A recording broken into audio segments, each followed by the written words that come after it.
Ram Ram sir. देखिए, मैंने आप लोगों को कल का जो टॉपिक था हमारा खाद्य श्रृंखला के बारे में बताया था। खाद्य श्रृंखला पारिस्थितिकी या इकोलॉजी जो है उसी का एक पार्ट होता है।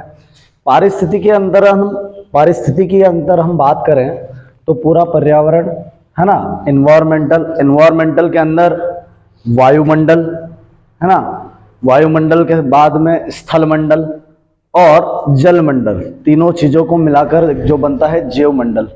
इस सब का जो आपसी संबंध है, जीवों के बीच में जो आपसी संबंध है, इस संबंध की अगर हम बात करें तो ये सब मिलकर क्या कहलाते हैं भैया? पारिस्थितिकी कहलाते हैं, इकोलॉजी कहलाते हैं। क्या कहलाते हैं भैया?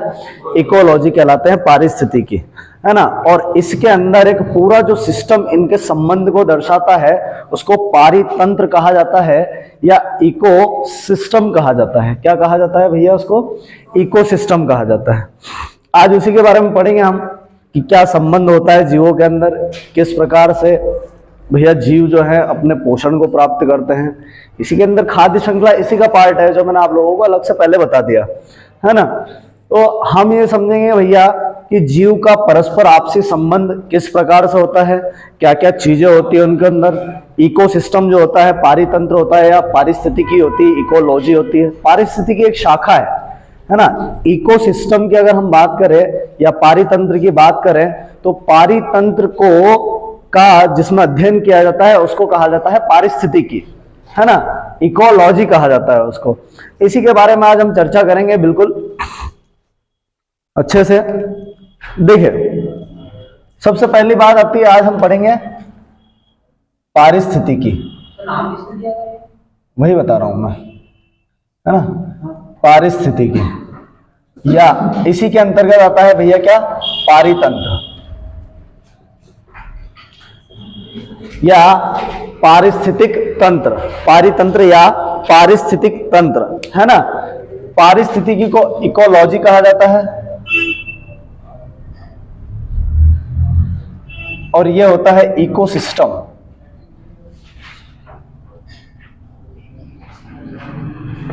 ये क्या होता है भैया? इकोसिस्टम होता है। देखिए, अगर हम इकोलॉजी की बात करें तो इकोलॉजी शब्द का सबसे पहले प्रयोग किया था, पारिस्थितिकी का सबसे पहले प्रयोग किया था अर्नेस्ट हैकल ने। अर्नेस्ट हैकल जो वैज्ञानिक थे। अच्छा, अर्नेस्ट हैकल और कहां देखा था हमने?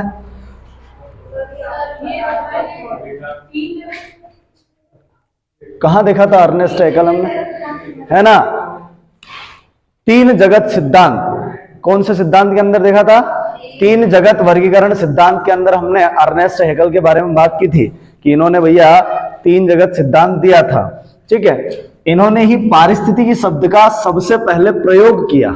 अर्नेस्ट हैकल ने ही पारिस्थितिकी शब्द का सबसे पहले प्रयोग किया था। पारिस्थितिकी अगर बात करें तो क्या है? ये एक विज्ञान की शाखा है जिसके अंदर इकोसिस्टम को समझा जाता है ना। एक दूसरे जीव एक दूसरे से कैसे संबद्ध है या संबंध रखते हैं उस चीज के बारे में बताया गया है भैया। अर्नेस्ट हैकल ने शब्द का प्रतिपादन किया था या सबसे पहले प्रयोग किया था अगर हम बात करें तो। वहीं अगर मैं बात करूं पारितंत्र या इकोसिस्टम की अगर हम बात करें तो इकोसिस्टम शब्द की अगर बात करें तो ए टांसले है ना, ये दोनों वैज्ञानिकों के नाम आपको याद रखना है। ए टांसले ने इस शब्द को दिया था, पारितंत्र का या सबसे पहले शब्द का प्रयोग किया था। पारिस्थितिकी या पारितंत्र है क्या? पारिस्थितिकी तो एक शाखा है जिसके अंदर हम पारितंत्र के बारे में बात करते हैं कि भैया इकोसिस्टम क्या है, उसके अध्ययन की बात करें तो वो हो गई पारिस्थितिकी। इसका तो कोई मतलब नहीं है ना। हम देखें पारितंत्र या इकोसिस्टम होता क्या है। इकोसिस्टम की अगर बात करें तो हमारे आसपास जो बाहरी परिवेश, एटमॉस्फेयर है ना, एटमॉस्फेयर की बात करें तो उसके अंदर वायुमंडल आ जाता है, जलमंडल आ जाता है ना, और साथ में क्या आ जाता है भैया? स्थलमंडल। पारिस्थितिकी मतलब है कि जहां किसी न किसी प्रकार से कोई ना कोई जीव अवश्य होगा। ये क्या कहलाता है भैया? पारितंत्र कहलाता है। है ना, या इकोसिस्टम कहलाता है। क्या कहलाता है भैया? इकोसिस्टम, पारिस्थितिकी। इसके अंदर एटमॉस्फेयर, है ना, हाइड्रोस्फीयर, लिथोस्फीयर, तीनों चीजें मिलकर ये क्या होती है भैया? बनती है, या इकोसिस्टम बनता है। आगे अगर हम बात करें तो पारितंत्र या इकोसिस्टम की बात करें तो दो चीजों से हम मिलकर इसको मान सकते हैं कि दो चीजों से मिलकर बना है। क्या होती हैं वो दो चीजें? दो चीजों की अगर हम बात करें तो दो घटक, एक होते हैं जैविक घटक। पारितंत्र की अगर हम बात करें, पारितंत्र मतलब सीधी सीधे शब्दों में अगर मैं अपनी भाषा में बात करूं तो अपने आसपास का जो सिस्टम पूरा है, मतलब जो हमको दिखाई देती हैं चीजें, है ना, जहां पे जीव निवास करते हैं, रहते हैं, अपना पोषण प्राप्त करते हैं, है ना, वो पूरा सिस्टम क्या है भैया? पारितंत्र। भैया हवा के अंदर, हवा वायुमंडल है ना, वायुमंडल है तो वायुमंडल के अंदर भैया कई प्रकार के क्या है? जीव रहते हैं, बैक्टीरियाज रहते हैं हवा के अंदर, है ना। अब देखो जीव भी रहते हैं और निर्जीव चीजें भी हैं। निर्जीव चीजें हैं कि नहीं? गैसेज हैं बहुत सारी वायुमंडल की अगर हम बात करें, बहुत सारी गैस है भैया, धूल कण है, मिट्टी के कण हैं, और जीव भी हैं, बैक्टीरिया है, पक्षी वगैरह उड़ते रहते हैं भैया, कहां पर? वायुमंडल के अंदर, है ना। आई बात समझ में आप लोगों को? एटमॉस्फेयर के अंदर, है ना। आगे बात समझ में? स्थल की बात करें तो जितने भी जीव स्थल पे, अब यहां भी दोनों प्रकार की चीजें हैं, दो प्रकार की चीजें हैं, एक जीवित चीजें हैं और यहाँ पे भैया अजीवित चीजें भी हैं, निर्जीव चीजें भी हैं। सीधी सी बात अगर हम करें तो जीवित चीजों की बात करें तो जितने भी स्थल पे, जितने भी लिथोस्फीयर स्फीयर के ऊपर जितने भी जीव रहते हैं भैया, हम हो गए, गाय भैंस बकरी, आसपास हमारे जितने भी हम जीव देखते हैं वो भैया स्थल मंडल के, स्थल मंडल हो गया भैया, स्थल मंडल के ऊपर हो गया। यहाँ ये टेबल है, कुर्सी है, पेन है, पेंसिल है, पत्थर है, ये सब पहाड़ है, पर्वत है, ये सब क्या हो गए? निर्जीव घटक हो गए भैया। जल की बात करें तो जल के अंदर भी यही दोनों चीजें मिलेगी हमको, हाइड्रोस्फीयर के अंदर भी यही चीजें मिलेगी हमको, जल के अंदर भी यही चीजें मिलेगी ना भैया। उसके अंदर जीव भी मिलेंगे हमको और निर्जीव चीजें भी मिलेगी हमको, मिलेगी कि नहीं मिलेगी? तो ये जो है पूरा पारितंत्र या इकोसिस्टम दो चीजों से मिलकर बना है। अगर एक शब्द में कहूं तो मैं, दो चीजें कौन कौन सी? एक होता है जैविक घटक,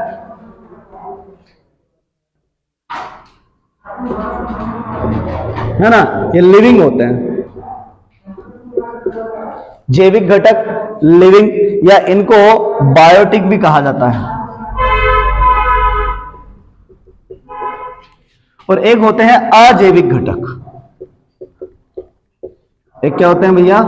अजैविक घटक, है ना, ये नॉन लिविंग होते हैं।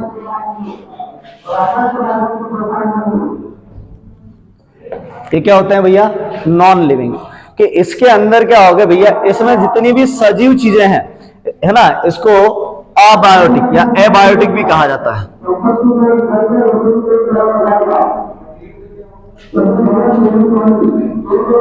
इसे क्या कहा जाता है भैया? एबायोटिक भी कहा जाता है। सीधी सी बात है, कॉमन सेंस सी बात है कि भैया इसके अंदर अगर हम बात करें, जैविक घटक के अंदर हम बात करें तो कौन कौन सी चीजें आ जाएगी? क्या आ जाएगा जैविक घटक के अंदर? जितने भी जीव हैं तीनों जगह पर, जल में, वायु में, स्थल में, कहीं भी जो जीव दिखता है हमको वो कहां होगा? किसके अंदर होगा भैया? जैविक घटक के अंदर होगा। जितनी भी निर्जीव चीजें दिखती हैं वो सब किसके अंदर आ जाएगी भैया? अजैविक घटक के अंदर आ जाएगी। आई बात समझ में? वो सब किसके अंदर आ जाएगी भैया? अजैविक के घटक में आ जाएगी। ये दोनों से मिलकर क्या बनता है भैया? पारिस्थितिक तंत्र या पारितंत्र या इकोसिस्टम का निर्माण होता है। ये दोनों से मिलकर किसका निर्माण होता है भैया? इकोसिस्टम का निर्माण होता है। अब इकोसिस्टम जो है क्या है, किन चीजों से या किन चीजों को हम इसके अंदर लेंगे कि एक श्रृंखला बनती है, तो वो क्या श्रृंखला बनती है, क्या होता है? देखो जरा, सबसे पहले कोई जीव,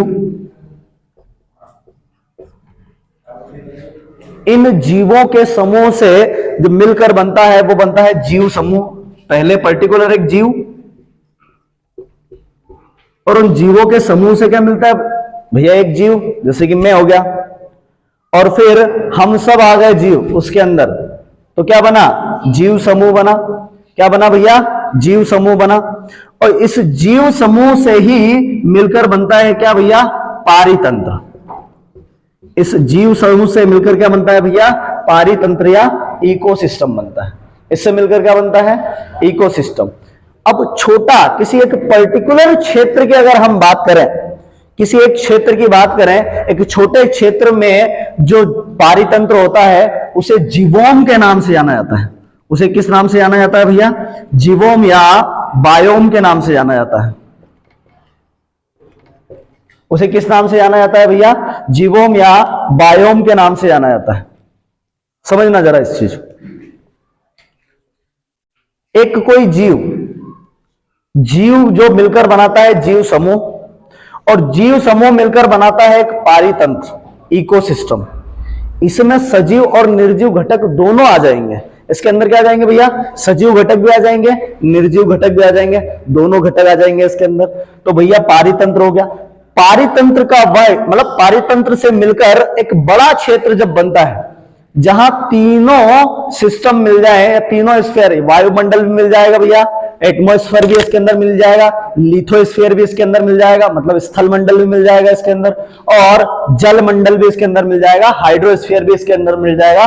तो वो मिलकर क्या बनाता है भैया? जीवोम का निर्माण करता है। और इन तीनों चीजों को, तीनों मंडलों को जब पूरी पृथ्वी पर एक साथ कहा जाता है तो वो बनाता है भैया क्या? जैव मंडल। क्या बनाता है भैया? जैव मंडल, बायोस्फीयर। क्या बनाता है भैया? बायोस्फीयर। यहां से एक क्वेश्चन पूछा जाता है कि पारितंत्र जो होता है, इकोसिस्टम जो होता है, इस इकोसिस्टम की सबसे छोटी इकाई क्या है? तो इस इकोसिस्टम की सबसे छोटी इकाई क्या है भैया? जीव कहलाती है। पारितंत्र की सबसे छोटी इकाई क्या कहलाती है? जीव कहलाती है भैया। याद रखना ये चीज, है ना, क्वेश्चन पूछा जाता है। पारितंत्र की सबसे छोटी इकाई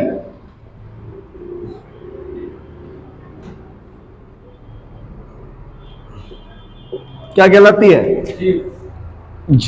जीव कहलाती है। और पारितंत्र की सबसे बड़ी इकाई क्या कहलाती है भैया? जैव मंडल कहलाती है। क्या कहलाती है भैया? जैव मंडल कहलाती है। क्लियर? जीवोम देखो, समझो, जीव है कोई एक जीव, इस जीव से मिलकर बनता है जीव समूह। बहुत सारे जीव हो गए तो जीवों का समूह बन गया।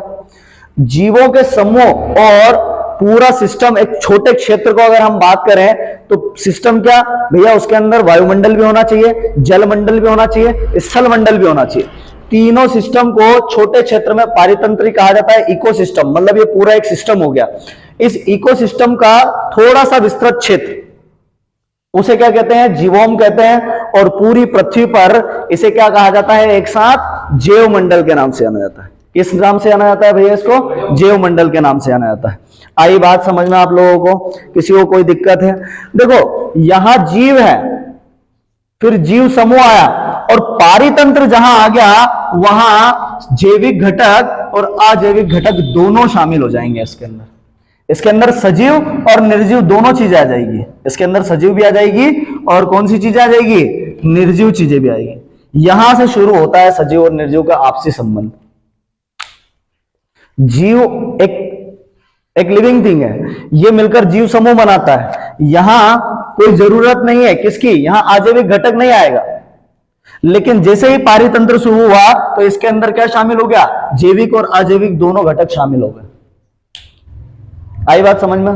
पिक्चर समझ में आया आप लोगों को? कि भैया पारितंत्र, निर्जीव कहां शामिल हुआ? पारितंत्र के अंदर। निर्जीव कहां शामिल हुआ? पारितंत्र के अंदर। और ये निर्जीव चीजें हैं जो अजैविक घटक हैं, ये अजैविक घटक जीवों के जीवन जीने के आधार जो है वो बनते हैं। क्या बनते हैं भैया? जीवों के, जितने भी जीव हैं, हम इन निर्जीव चीजों के बिना या अजैविक घटक के बिना कोई भी जीव जीवित नहीं रह सकता। Is it possible? क्या ऐसा है? पॉसिबल है क्या कि हम निर्जीव चीजों के बिना क्या रहे हैं भैया? जीवित रह सकें? वायु निर्जीव है, जल निर्जीव है, उसके बिना हम रह सकते हैं क्या? नहीं रह सकते। तो यह कहलाता है पारितंत्र। निर्जीव जो है डिसाइड करते हैं, निर्जीव चीजें डिसाइड करती है हमारे जीवन के आधार को। यही बताते हैं भैया। सूर्य का ताप नहीं होगा, निर्जीव है। सूर्य क्या है? निर्जीव है ना, नॉन लिविंग है। उसका प्रकाश नहीं होगा तो क्या जीवित रह पाएंगे हम? क्या पेड़ पौधे जीवित रह पाएंगे? नहीं रह पाएंगे भैया, किसी भी कंडीशन में ये जीवित नहीं रह पाएंगे। समुद्र हो गया, झील हो गई, नदियां हो गए, ये सब पारितंत्र का हिस्सा है। सब किसका हिस्सा है भैया? पारितंत्र का। अजैविक घटक के अंतर्गत आते हैं। किसके अंतर्गत आते हैं? अजैविक घटक के अंदर। आई पिक्चर समझ में? इतना क्लियर हुआ? किसी को कोई दिक्कत है यहां से? समझ में आया भैया किस प्रकार से जैव मंडल का निर्माण होता है? जैव मंडल का मतलब है भैया कि तीनों मंडल, वायुमंडल, एटमॉस्फेयर, जल मंडल, हाइड्रोस्फीयर और स्थल मंडल, जिसमें जीव हो, जीव का होना आवश्यक है ना, इसके अंदर जीव का होना आवश्यक है, तभी क्या होगा, बनेगा भैया पारितंत्र जीवों। क्योंकि शुरुआत कहां से हो रही है? जीव से ही तो हो रही है। शुरुआत कहां से हो रही है? किसी एक जीव से तो हो रही है कि नहीं हो रही है? तो यहां क्या हो गया भैया, ये पारितंत्र या इकोसिस्टम जैविक और अजैविक घटक जो है ना, बायोटिक और अबायोटिक जो है, इनको मिलाकर बनता है, इनके आपसी संबंध को दर्शाता है। आई बात समझ में? क्लियर हुआ? किसी को कोई दिक्कत है किसी भी प्रकार की? अब देखो यहां से क्वेश्चन पूछा जाता है कि मैं अगर पारितंत्र पूछूं आप लोगों से, तो पारितंत्र क्या है? क्या है पारितंत्र? जहां पर जैविक और अजैविक अपघटक आपस में एक साथ संबंध में रहते हैं, उस सिस्टम को क्या कहते हैं भैया? इकोसिस्टम या पारितंत्र कहते हैं। आई बात समझ में? यहां सजीव और निर्जीव दोनों एक साथ रहेंगे, सजीव भी रहेंगे और निर्जीव चीजें भी रहेंगी। सजीव चीजों में जितने भी जीव हैं वो सब आ जाएंगे, निर्जीव चीजों में जो सजीव जिनका उपयोग करते हैं वो सब निर्जीव चीजों के अंदर आ जाएगी भैया। नदियां, तालाब, पहाड़, सूर्य प्रकाश, है ना, पत्थर, ये सब किसके अंदर आ जाएंगे भैया? ये सब निर्जीव के अंदर आ जाएंगे, अजैविक घटक के अंदर आ जाएंगे। आई बात समझ में कि नहीं आई? हुआ कि नहीं? क्लियर हुआ कि नहीं? आगे समझ में? अब देखो यहां क्वेश्चन पूछा जाता है कि सबसे छोटा पारितंत्र, सबसे बड़ा पारितंत्र क्या होता है? स्थल पे सबसे बड़ा पारितंत्र क्या होता है? यहां क्वेश्चन बनता है। तो ऐसी सबसे छोटा पारितंत्र अगर मैं पूछूं तो कौन सा है? सोचो जरा, बताओ, कि जहां सारी चीजें हों, जीव भी हो, है ना, जैविक घटक भी हो और अजैविक घटक भी हो। सोचो, बताओ जरा मेरे को।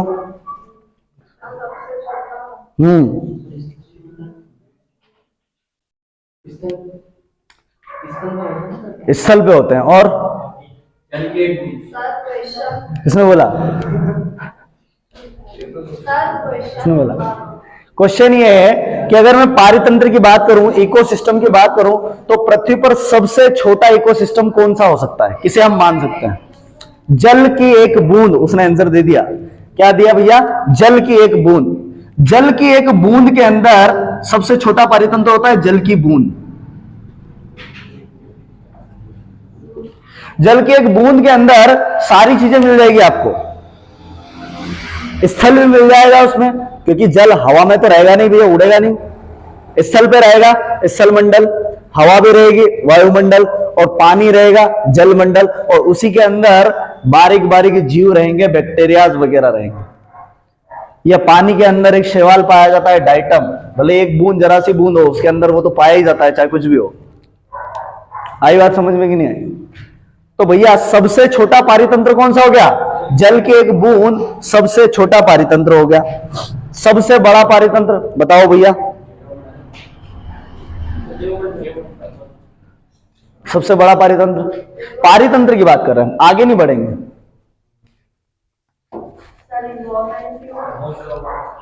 समुद्र, समुद्र के अंदर तीनों चीजें मिल जाएगी आप। सबसे छोटा, सबसे बड़ा पारितंत्र, पारितंत्र का सबसे बड़ा और स्थायी पारितंत्र समुद्र। समुद्र जो होता है वो एक स्थायी पारितंत्र के अंदर आता है। देखो जरा, समझो जरा, सबसे छोटे इकोसिस्टम की अगर मैं बात करूं तो सबसे छोटा इकोसिस्टम कौन सा होता है? सबसे छोटा जल की बूंद, है ना। और सबसे बड़े अगर पारितंत्र की बात करूं, पारितंत्र क्या है, इकोसिस्टम क्या या पारिस्थितिक सिस्टम क्या, पारिस्थितिक तंत्र क्या, कि जिसके अंदर जैविक और अजैविक दोनों प्रकार के घटक सम्मिलित हों और उसके अंदर तीनों चीजें हों। तीनों चीजें मतलब कि स्थल, जल और वायु तीनों चीजें हों। ऐसा क्या, तो जल की एक बूंद जो होती है उससे छोटा पारितंत्र हो नहीं सकता। हो सकता है क्या कोई? नहीं हो सकता। सबसे बड़े पारितंत्र समुद्र। अरे भैया जहां जाएंगे वहां समुद्र मिलेगा हमको, जहां जाएंगे वहां समुद्र मिलेगा कि नहीं मिलेगा। ज्यादातर हम अगर बात करें तो क्या है हमारी पृथ्वी पर? पानी है, समुद्र है, और उसके अंदर कई प्रकार से जीव रहते हैं, जैविक और अजैविक घटक रहते हैं। रहते कि नहीं रहते हैं? तो सबसे बड़ा पारितंत्र कौन सा हो गया, और सबसे स्थायी भी, सबसे स्थायी पारितंत्र भी। अब ये तो भैया समुद्र है ना पूरा। अगर हम पृथ्वी की बात करें तो सबसे बड़े पारितंत्र की बात करें, स्थल का सबसे बड़ा पारितंत्र, जहां भैया क्या नहीं हो, जल नहीं हो बहुत अधिक मात्रा में, तो वो क्या होगा बताओ जरा। हाँ, घास के बड़े मैदान। स्थल का सबसे बड़ा पारितंत्र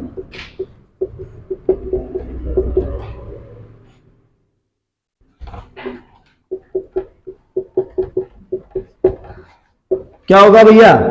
घास के बड़े मैदान। तो घास के बड़े मैदान होते हैं वो भैया, वहां तीनों चीजें मिल जाएगी आपको। मिलेगी कि नहीं मिलेगी?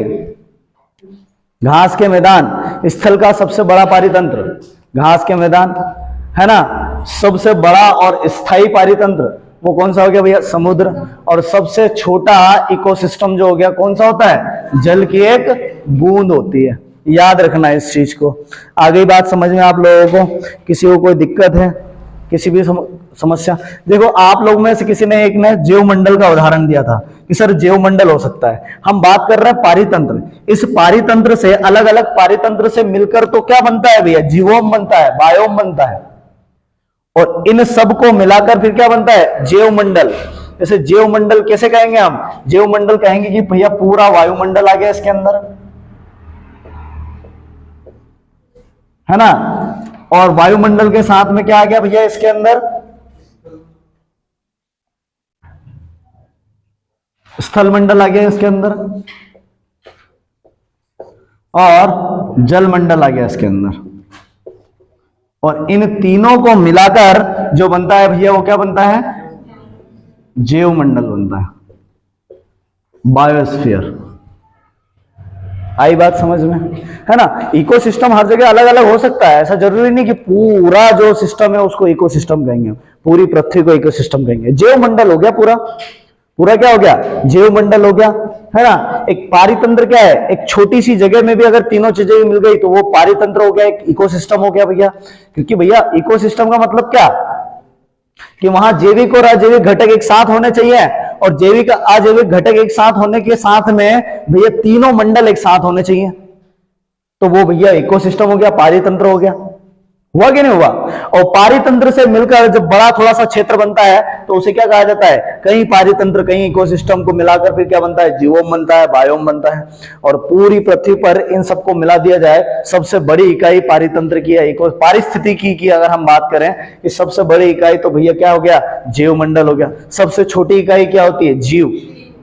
क्योंकि जहां बायो का मतलब आया, मतलब उसके अंदर जीव का तो होना आवश्यक ही है। जीव तो होगा ही, ऐसा हो नहीं सकता कि उसके अंदर जीव ना हो। बायो का मतलब क्या है? सजीव चीजों का अध्ययन, है ना। जीवों की संरचना या जीवों के बारे में पढ़ना बायो कहलाता है भैया। तो जहां बायो शब्द आ जाए इसके अंदर, वो पूरा क्या है भैया? पारिस्थितिकी, इकोसिस्टम, पर्यावरण के अंदर हम जो पढ़ रहे हैं सारी चीजें, एटमॉस्फेयर नहीं, इन्वायरमेंटल की अगर हम बात करें तो इन्वायरमेंटल पर्यावरण के अंदर सब क्या रहेगा? यही तो सब चीजें रहेगी। और जीव उसके अंदर होना आवश्यक है, चाहे किसी भी प्रकार का हो, प्लांट हो, बैक्टीरियाज हो, कोई सा भी किंगडम का हो, मोनेरा, प्रोटिस्टा, प्लांट, फंजाई और एनिमल, कोई सी भी चीज हो। आई बात समझ में आप लोगों को? क्लियर हुआ? पानी की एक बूंद में कई जीव रहते हैं, कई बैक्टीरियाज रहते हैं उसके अंदर। पानी के अंदर बैक्टीरिया के साथ में शैवाल रहते हैं, डाइटम नामक शैवाल रहता है उसके अंदर। जो हम पानी पीते हैं शुद्ध पानी में भी डाइटम नामक शैवाल रहता ही रहता है ना, याद रखना है ये चीज, ठीक है। इतनी पिक्चर समझ में आई आपको?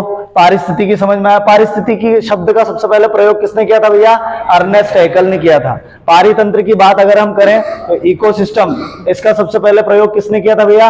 ए टांसले ने किया था, है ना। हमारे आसपास का जो बाहरी परिवेश होता है, उस बाहरी परिवेश पूरा संपूर्ण जो परिवेश जो हम चीज देखते हैं उसे क्या कहते हैं भैया? पारिस्थितिकी कहते हैं, इकोलॉजी कहते हैं उसे। क्या कहते हैं भैया? इकोलॉजी, है ना। और पारितंत्र जो होता है दो चीजों से मिलकर बनता है, जैविक घटक बायोटिक और अजैविक घटक, अबायोटिक चीजें, है ना, लिविंग और नॉन लिविंग। तो जितने जीव आ जाएंगे वो सब जैविक घटक के अंदर आ जाएंगे, और जितनी निर्जीव चीजें आ जाएंगी वो सब किसके अंदर आ जाएगी? अजैविक घटक के अंदर आ जाएगी, है ना। आई बात समझ में कि नहीं आई? किसी को कोई दिक्कत है किसी भी प्रकार की? अरे आया कि नहीं समझ में? आ गया? बड़े आगे चलो। अब हम बात करते हैं जैविक घटक में अलग अलग चीजों के बारे में। हम समझते हैं, या हम पहले समझ लेते हैं जीवों का संबंध, है ना। जीवों के संबंध में की बात करते हैं, उसके बाद में फिर भैया अलग अलग घटक के बारे में बात करेंगे। इसको कर दो रफ। ये चीज समझ में आ गई? ये तो हमने समझा भैया जैव मंडल या जीवोम क्या होता है, बायोम क्या होता है, पारितंत्र क्या होता है, पारिस्थितिकी क्या होती है, ये चीज समझी अभी हमने।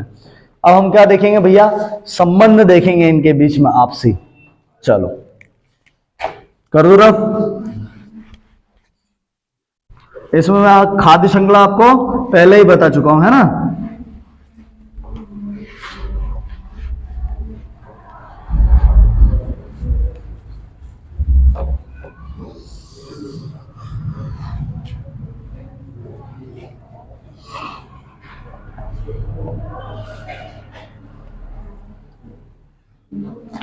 देखो आपसी संबंध, आप जीवों के अगर आपसी संबंध की बात करें तो क्यों संबंध होता है आपसी जीवों के अंदर? क्या कारण है? किन चीजों की आवश्यकताओं के कारण जीव में आपसी संबंध होता है? बताओ जरा, कोई एक बताओ। पोषण प्राप्त करने के लिए। सीधी सी बात, जीव आपस में संबंध क्यों बनाकर रखते हैं? उनका संबंध क्यों होता है? सीधी सी बात है कि अपना पोषण प्राप्त करने के लिए। अब पोषण प्राप्त करता है तो कई प्रकार से पोषण प्राप्त करते हैं जीव। जीव जो है कई प्रकार से पोषण प्राप्त करते हैं। कुछ जीव जो होते हैं खुद बनाते हैं, कुछ जीव दूसरों पर आश्रित होते हैं, कुछ जीव आपस में सहजीवी संबंध बनाकर रहते हैं। ये अलग अलग प्रकार से संबंध बनाकर जीव यहाँ पर पृथ्वी पर अगर हम बात करें तो रहते हैं। वही चीज हम समझेंगे कि भैया देखो, जो खुद भोजन बनाते हैं उन्हें क्या कहते हैं? दूसरों के ऊपर आश्रित होते हैं उन्हें क्या कहते हैं? है ना। जो दो आपस में संबंध बनाकर रहते हैं उन्हें क्या कहते हैं? जो केवल एक ही एक दूसरे पर आश्रित होता है उसे क्या कहते हैं भैया? अलग अलग प्रकार से जीवों के पोषण के आधार पर ही पूरा पारितंत्र बना हुआ है। फूड चेन की भी अगर हमने बात की थी तो फूड चेन भी एक दूसरे को क्या कर रहे थे? खा रहे थे, एक दूसरे से पोषण प्राप्त कर रहे थे ना। अरे फूड चेन हमने पढ़ा तो उसके अंदर क्या था? पूरा माजरा किसका है? इस पेट का है नहीं? इसको बोलते हैं पापी पेट। पापी पेट क्यों बोलते हैं इसे? अच्छा पेट क्यों नहीं बोलते हैं उसको? जैसे सब कोई से भी बात करें अगर तो बोले पापी पेट को सवाल है भैया, काम तो करना पड़ेगा। तो पापी क्यों बोलते हैं इसको? क्या कारण है?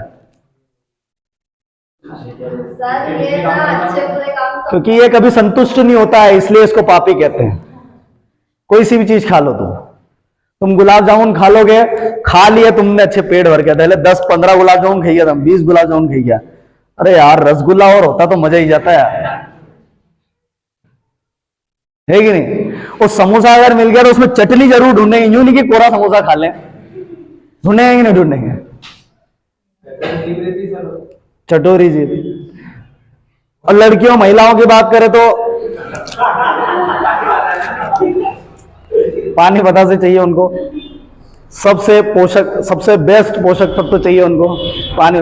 जब तक वो पानी पता से वाला यूं करके यूं निचोड़ ना दे तब तक स्वाद नहीं आता है। आता है कि नहीं आता है ना? नहीं आता ना? देखो साक्षी बोल रही है भैया कि ऐसा स्वाद नहीं आता बिना हाथ ऐसे किए तो है, पीठ खुजाता रहता है, पसीना गर्मी में यूं करके पसीना आता रहता है भैया उसको, बहुत सारी समस्या है, बहुत सारे स्वाद तो कई मिल जाएंगे वहां आपको। पानी बतासे की दुकान पे एक ये वाला स्वाद भी होता है, नमकीन स्वाद बढ़ाने के लिए इसका उपयोग किया जाता है कि नहीं है? अपन तो खाते नहीं, लड़के तो खाते नहीं पानी बतासे, तो वो बहुत कम लड़कियां।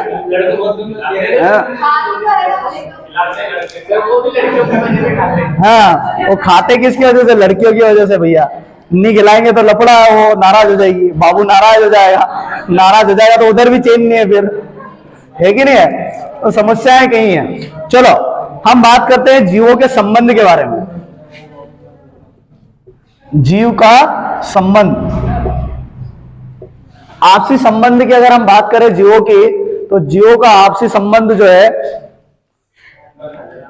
क्या हो गया? अच्छे नहीं लगे पानी पता से? क्या दूसरा अच्छा चाहिए क्या?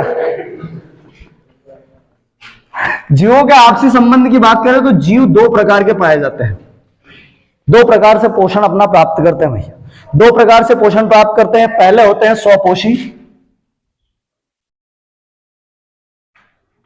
और एक होते हैं परपोषी। स्वपोषी होते हैं, परपोषी होते हैं। समझ लेना जरा इस चीज को, आप 2-3 बार समझ चुके हैं इसको, फिर भी इस बार अच्छे से इसको समझ लेना।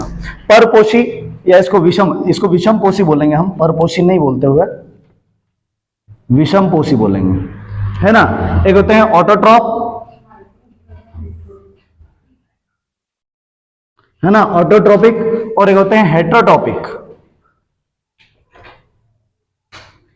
क्या होते हैं भैया? ऑटोट्रोपिक और हेटरोट्रोपिक। तो स्वपोषी तो सीधी सी बात है कि एक ही जीव होते हैं कि जो भैया, जो सीधी सी बात है, प्रकाश संश्लेषण कर लेते हैं। स्वपोषी कौन? जो फोटोसिंथेसिस, प्रकाश संश्लेषण की जो क्रिया कर लेते हैं, वो जीव क्या कहलाते हैं भैया? प्रकाश संश्लेषण की जो क्रिया करते हैं वो क्या कहलाते हैं भैया? स्वपोषी जीव कहलाते हैं। अपना भोजन खुद बनाने वाले जीव जो हो गए, क्या हो गए भैया? स्वपोषी जीव हो गए। क्या हो गए वो? स्वपोषी। इनको हम क्या बोलते हैं? हमने खाद्य श्रृंखला के अंदर पढ़ा, इनको प्रोड्यूसर बोलते हैं, हम उत्पादक बोलते हैं, या हम इनको प्राथमिक उत्पादक भी बोल सकते हैं। अब देखो, प्रकाश संश्लेषण की क्रिया करता है, उसको प्रकाश की आवश्यकता होती है, हरित लवक की आवश्यकता होगी, जो है ना एक प्रकार का प्लास्टिड होता है, क्लोरोप्लास्ट, इसकी आवश्यकता होती है।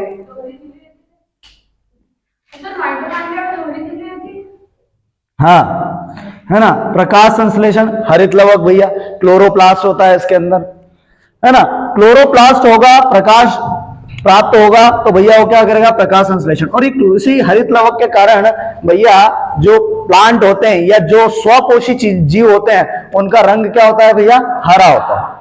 अब इसमें भी एक प्रकार का और एक्स्ट्रा पोषण है।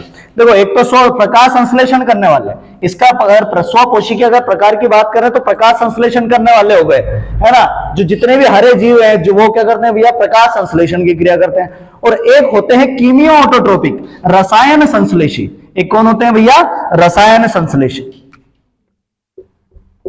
रसायन संश्लेषी, रसायन संश्लेषी मतलब कीमियो ऑटोट्रोपिक।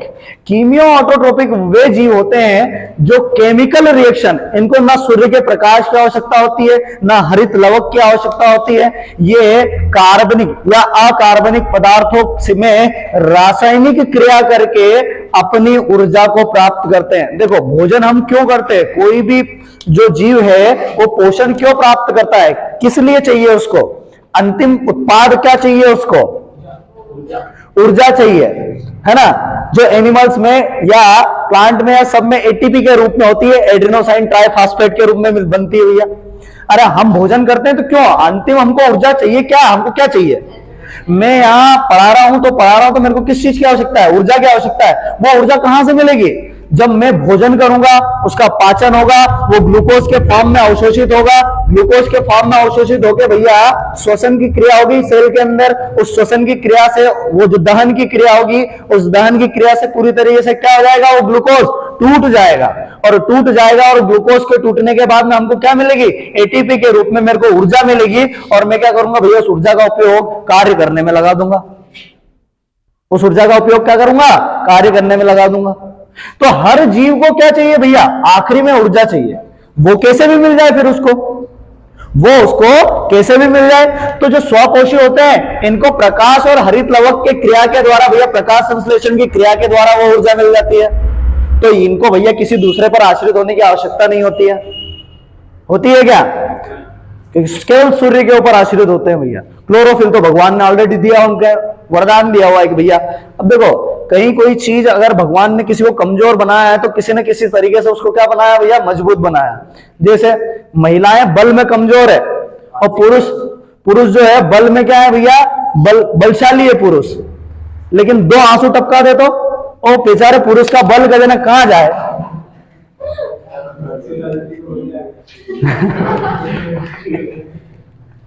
गलत बोल रहा हूं क्या, बिल्कुल सत्य है ये कि बिना काम से मगरमच्छ के आंसू अगर टपका दिए तो बेचारा आदमी यूं ही ठंडा पड़ जाता है, बस देवी बस भरेगी उधार से पेट। ऐसे इसीलिए ये किससे कहानी को चलते कि भैया पत्नियों से परेशान होता है।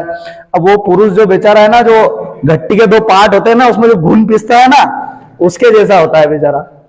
माई की सुने तो बेरा के तकलीफ भी जाए, बेरा की सुने माई की तकलीफ भी जाए। बापड़ो दो में सामंजस्य बिठे नहीं पी रहे। समस्या बहुत है, बहुत गहन समस्या है आज का जीवन में, है कि नहीं है। और ये सोचने वाली चीज है ना।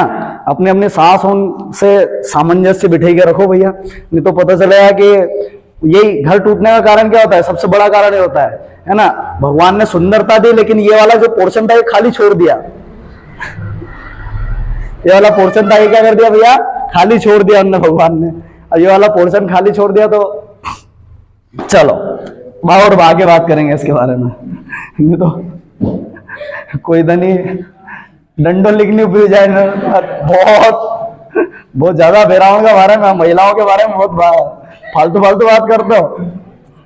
चलो रसायन संश्लेषण है ना, सीधी सी बात है कि पोषण क्यों लेता है भैया, ऊर्जा प्राप्त करने के लिए लेता है। और ऊर्जा प्राप्त करने के लिए इनको प्रकाश, स्वपोषी के अंदर प्रकाश संश्लेषी हो जाते हैं। प्रकाश संश्लेषी वो है भैया, उनको प्रकाश संश्लेषण करके ऊर्जा प्राप्त हो जाती है। और दूसरे होते हैं रसायन संश्लेषी, जो केमिकल रिएक्शन के द्वारा ऊर्जा प्राप्त कर लेते हैं भैया। तो ये भी क्या हो गए, स्वपोषी के अंदर आ गए, ऑटोट्रोपिक के अंदर आ गए भैया। ये भी क्या हो गए, स्वपोषी हो गए, ऑटोट्रोपिक हो गए भैया। अब ये 2 प्रकार के होते हैं। विषम पोषी की अगर बात करें तो ये कई प्रकार के होते हैं। विषम पोषी की अगर हम बात करें, मतलब वैसे जीव जो खुद अपना भोजन नहीं बनाते, अपने भोजन या अपने पोषण के लिए दूसरे जीवों के लिए के ऊपर आश्रित रहते हैं भैया। किसके ऊपर रहते हैं, दूसरे जीवों के ऊपर आश्रित होते हैं और दूसरे जीवों को ही खाते हैं। नॉन लिविंग चीज को नहीं खा सकता इंसान, या कोई भी जीव जो है नॉन लिविंग चीज को नहीं खा सकता। बताओ खा सकता है क्या, किसी नॉन लिविंग चीज से ऊर्जा प्राप्त हो सकती है क्या जानवरों को या इन विषम पोषी को? सोचो जरा, प्लास्टिक खा के ऊर्जा एनर्जी प्राप्त कर सकते हैं क्या हम? नहीं कर सकते। कोई दूसरा जानवर कर सकता है क्या? नहीं कर सकता। अगर ऊर्जा मिलेगी तो कहां से मिलेगी, कि भैया जो दूसरा जीव है वो उसकी ऊर्जा बनाएगा, उससे ही तो ऊर्जा लेंगे हम। आई बात समझ में? ऊर्जा बनाने का काम केवल ये कर सकते हैं।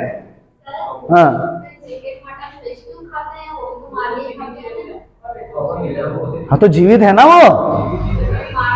हाँ तो भैया एक प्राप्त कहां से हुआ, वो एक जीव से ही प्राप्त हुआ ना हमको, मृत चीज से। अरे भैया पत्थर से आप एनर्जी प्राप्त कर सकते हो क्या, बताओ? पत्थर को खा के उसको पचा के हम एनर्जी प्राप्त कर सकते हैं क्या? अगर मिट्टी से एनर्जी मिल जाएगी हमको, क्या मिल जाएगी क्या? मत खाओ कुछ भी, देखे मिट्टी खा के बता दो। लेकिन मैं केवल प्लांट खा के जीवित रह सकता हूं भैया, क्योंकि मेरे को ऊर्जा मिल जाएगी। उतने पोषक तत्व तो नहीं मिल पाएंगे, मैं केवल पत्तियां खा। पहले भैया आदि मानव क्या खा के रहते थे, वही तो खा के रहते थे, पेड़ पत्तियां फल खा के तो जीवित रहते थे। खाते थे कि नहीं खाते थे? तो किसी भी, अरे भैया ऊर्जा कहां से प्राप्त होगी, किसी दूसरी ऊर्जा वाली चीज से ही तो ऊर्जा प्राप्त होगी। जो कोई ऊर्जा बना रहा है, सीधी सी बात है, लिंडमान का नियम क्या है भैया, कोई ऊर्जा बना रहा है तो वो ऊर्जा बनाने वाले से ही तो ऊर्जा प्राप्त होगी। कोई ऐसे ही ऊर्जा प्राप्त कर लेगा क्या? नहीं। इस टेबल को मैं खा लूंगा तो इससे ऊर्जा थोड़ी ना प्राप्त हो जाएगी मेरे को। ये प्लास्टिक। अरे भैया, अगर पत्थर खा के ऊर्जा प्राप्त होती तो पर्वत नहीं होते भैया इस दुनिया में, और कोई कमाने नहीं जाता। आ गई बात समझ में? सब काट काट के खा जाते हैं, और महिलाएं तो दिन भर वहीं बैठी रहती, थोड़ा ने खाया थोड़ा ने खाया, ये दूसरा काम ही नहीं सूझता उनको खाने का, दिन भर चापती रहती है कुछ ना कुछ कुछ ना कुछ कुछ ना।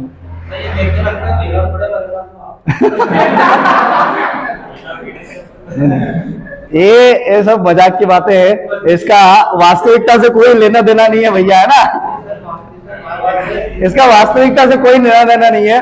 हमारी धर्मपत्नी है जो बहुत शानदार है, बहुत व्यवस्थित मिली है। भगवान मैंने कहते कितने अच्छे कर्म किए होंगे जो मेरे को वो मिली, सीधी सी बात है भैया, है ना? है? नहीं नहीं नहीं ऐसा नहीं है भैया, वो बहुत अच्छी है ना? मेरा हर तरीके से ख्याल रखती है, व्यवस्थित रखती है मेरे को भैया। ऐसा मैं कोई पत्नी पीड़ित नहीं हूँ भैया, ना मैं किसी महिला से पीड़ित हूँ, है ना? वो तो एक मजाक की बात है, जैसे कि आपको थोड़ा इंटरटेनमेंट हो सके। माफी चाहता हूँ भैया। देखो भैया, मैं एक पुरुष हूँ, और मैं पुरुष की बुराई कैसे कर सकता हूँ? कर सकता हूँ क्या भैया? नहीं कर सकता हूँ ना। क्या कर रहे हैं? तो काम वैसे है ना, लक्षण ही वैसे है, क्या करें हम? मेरे को एक बात बताओ, लक्षण ही वैसे है। अब महिलाओं, अब फिर वही बात आ जाती है कि बात अगर मैं देखो लड़कों में, मेरी बात सुनो, देखो एक लड़का जो होता है बेचारा, सीधा साधा लड़का, व्यवस्थित बेचारा, जिस तरफ उसको जिधर धकेल देते उधर चल पड़ता है बेचारा। अब एक महिला अगर तैयार हो रही है तो उसको तुम छेड़ नहीं सकते, कोई पुरुष उसको छेड़ नहीं सकता कि चल भाई चल, जल्दी चल जल्दी चल। उसने बोल दिया हर 5 मिनट में, तो मतलब उसने बोल दिया कि मैं 5 मिनट में तैयार हो रही हूँ, तो हर आधे घंटे में पूछने, गलती पुरुष की भी होती है। यहाँ गलत है पुरुष कि जब महिला ने बोल दिया कि भैया मैं 5 मिनट में तैयार हो रही हूं, तो हर आधे घंटे में पूछने की आवश्यकता है उससे। मान लो कि मेरी पत्नी है, उनने बोल दिया कि मैं 5 मिनट में तैयार हो रही हूं, तो मैं अब ये गलती मेरी है कि मैं हर आधे घंटे में उससे पूछ रहा हूं कि कितनी देर और लगेगी तुमको, फिर वो बोल देती है 5 मिनट, है ना? तो ये पुरुष की गलती है, बस बता दी पुरुष की कमजोरी है। गलत हो, ऐसा नहीं करना चाहिए भैया, है ना? हर आधे घंटे में बार बार नहीं पूछना चाहिए, ठीक है?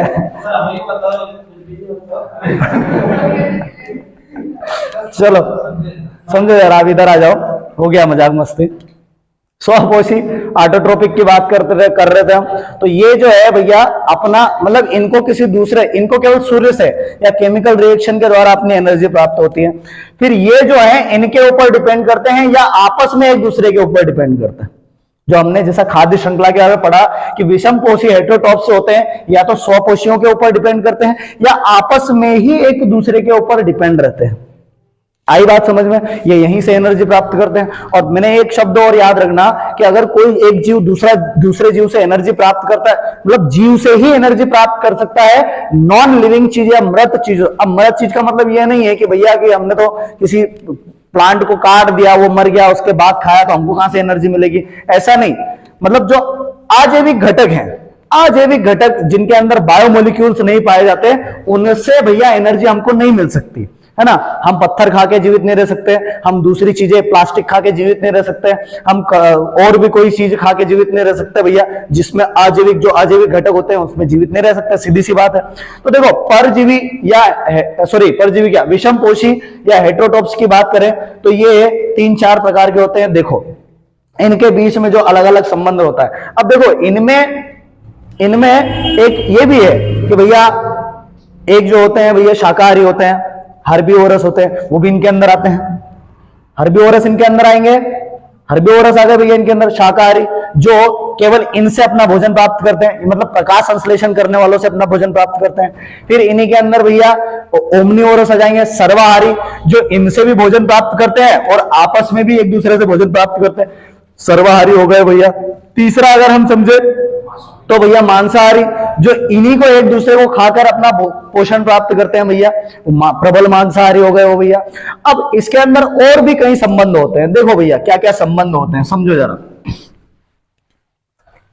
पहले संबंध की अगर बात करूं मैं तो विषम पोषी या हेटेरोटॉप्स के अंदर संबंध होता है सहजीवी संबंध। कौन सा संबंध होता है भैया? सहजीवी, सिम्बायोसिस। कौन सा संबंध होता है भैया? सहजीवी संबंध होता है इनके अंदर। कौन सा संबंध होता है? सहजीवी संबंध, सिम्बायोसिस, है ना? हाँ, सहजीवी संबंध, सिम्बायोसिस। और इनके जो जीव होते हैं, मतलब सहजीवी संबंध, वो जीवों को सहजीवी कहा जाता है। और ये क्या है? सहजीविता, एक संबंध है सहजीविता, दो जीवों के बीच में आपसी संबंध।